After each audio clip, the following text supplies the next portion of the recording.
this is the other community poll that I asked you guys to vote. This time, it's about Brawlers released this year. There are 12 Brawlers that were released in this year, and I asked you guys to rate them from 1 to 10. The rating criteria is entirely up to the voters. Gameplay, aesthetic, how much you like or hate that Brawler. And over 1,000 of you guys voted in this poll, so, without further ado, let's get started. Unsurprisingly, the lowest rated Brawler in this list is Kit. I remember when he first released, I genuinely wanted to rip his head off. The supercharged scaling off of Power Cube's bug, how he can't be attacked when supering an enemy, and the ridiculous damage of his yarn ball, it was intolerable. Kit got an average score of 4.66, with 364 voters giving him a score of 1 out of 10. I don't think he deserves a 1 out of 10, though, I don't think he's that irredeemable. After the nerfs, he became a pretty balanced Brawler. Honestly, for me, 6 out of 10 is a fitting score for Kit. I'll also be showing you guys my own personal placements of these Brawlers, and I put Kit 6th in my tier list. I think there are Brawlers that I hate more than Kit.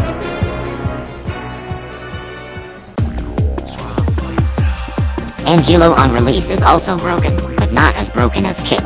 His super's poison damage used to basically double his damage each shot, and he can charge super in only 2 fully charged attacks.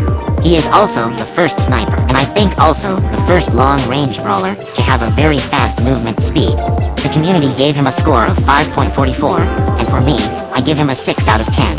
I really like his gameplay, but at the same time, I don't like playing against him. So, I'll put him 7th place, just 1 place below Kit.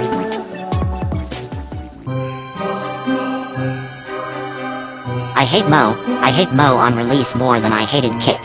His attack spread is impossible to dodge, ridiculous reload speed, and an absurdly strong super. He is much more tolerable now that he got nerfed to the ground, but it's not enough to redeem this Brawler. The community has given Mo a score of 5.52, only 0.08 higher than Angilo. The funny thing is that Mo has much more 1-score votes than Angilo, but because he also has more 10-score votes than Angilo, he ended up higher. So Mo is more hated, and more loved than Angilo at the same time. I give Mo a 2 out of 10, placing him dead last on my list. Oh Barry, I hate this damn unicorn as much as I hate Mo. Such annoying abilities and personally, so awkward to play. His puddles last so stupidly long, that it feels oppressive to play against. The community gave him a 5.82 score, but honestly, he deserves way less. I give him a 2 out of 10, same as Mo, but I hate Barry less than I hate Mo, so he's ranked 11th in my list. Clancy is among the Brawlers released this year that was definitely OP, but not game-breaking like Kit and Larry was, with an average score of 5.84. It's only a measly 0.02 score above Barry. But I think Clancy is way better than Barry, not because Clancy is amazing or anything, just that I think Barry kinda stinks. Anyways, I haven't got much to say about Clancy. It's nice that we have another scaling Brawlers next to Surge, but other than that, I haven't encountered him much. He's ranked 9th in my list with a score of 5. Juju is one of those Brawlers that I think most people just acknowledge her existence. Even though she's considered to be the strongest Brawler this season, I barely see her in anywhere. The community gave her a 5.94 score, and me myself, I gave her a 5/10 score. The only reason I rate her higher than Clancy is because of Gregory. Gregory as a spawn unit is very threatening, deals high damage and can slow, but also very slow, and has low HP. This makes for a really nice gameplay dynamic in my opinion. So that's why I ranked her 8th on my list. I know that a lot of people hate Kenji, but let me just say this. Kenji is my favorite Brawler that has come out this year.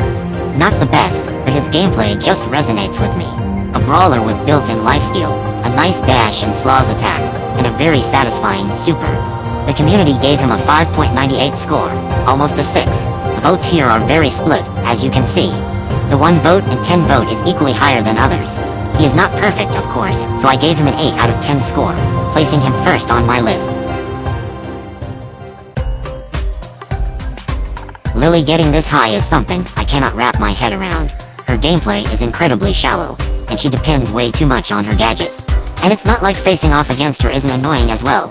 She can just sneak into a bush on your side, and kill you because you can't even check by attacking like you would against a Leon or H Kit. You guys gave her a score of 6.32, while I gave her a 3 out of 10. She's ranked 10th on my list. Her character design is fine though, I just don't like her gameplay. I remember hating on Draco because of a ranked game I had where I was a Barley and dueling beetles, and the enemy had a Draco and a Byron, and the Draco kept coming after me and gave me an atrocious KDA, but after a small damage reduction nerf, he became unpopular, and I upgraded him to power level 11 around this time to pick him as a surprise last pick against enemies that just can't deal with Draco. Draco got a 6.45 average score.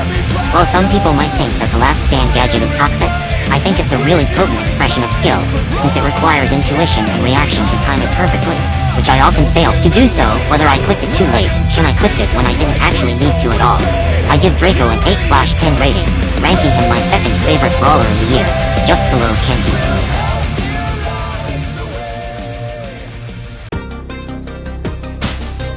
Larry, alongside Kit, is the most broken brawler on release that I have ever experienced. Larry attack range was longer, the second blast came quicker, dealt more damage, had more HP, had quicker unload speed. Larry dealt twice as much damage back then, and don't get me started on the star powers. With 1 star power, he's tankier than every single tank in the game, except for Frank. With the other star power, he can melt a heist safe in under 15 seconds. He was ridiculously strong, and even after the back-to-back-to-back nerf, he still remains as one of the best thrower in the game. The community gave him a rating of 6.65. Honestly, Larry's state right now is very pleasant. Doesn't feel annoying or oppressive to play against, and is very versatile. Back then, I would have given this brawler a 0 out of 10 rating. But now, he's a solid 6.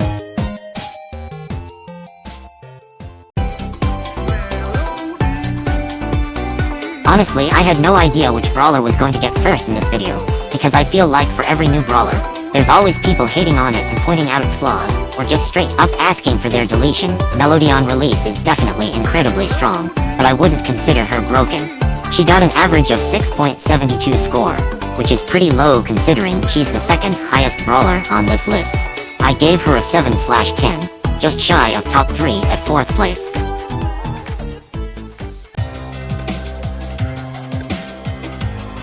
I thought Shade was going to be broken at release, which is why I upgraded him to power level 11 immediately, and bought a gadget, star power, and 2 gears for him.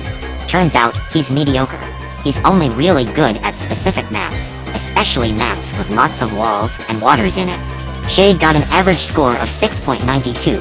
Not even the first place made it past the 7-point checkpoint, which is crazy in my opinion.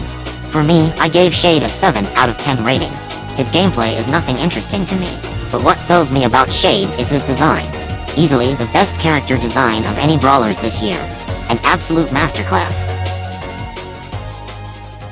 Oh, and I almost forgot, there's 2 bonus brawlers on this list. This poll was made before Buzz Lightyear was released, but he was already announced by this time. The community gave him a rating of 7.31, but after his release, people hated playing against him. If I were to guess what his rating would be, if the poll was redo now, I think he would get a rating of somewhere around 5.5. And the last brawler on this list, undoubtedly the best and highest rating, by a large margin, is Tony.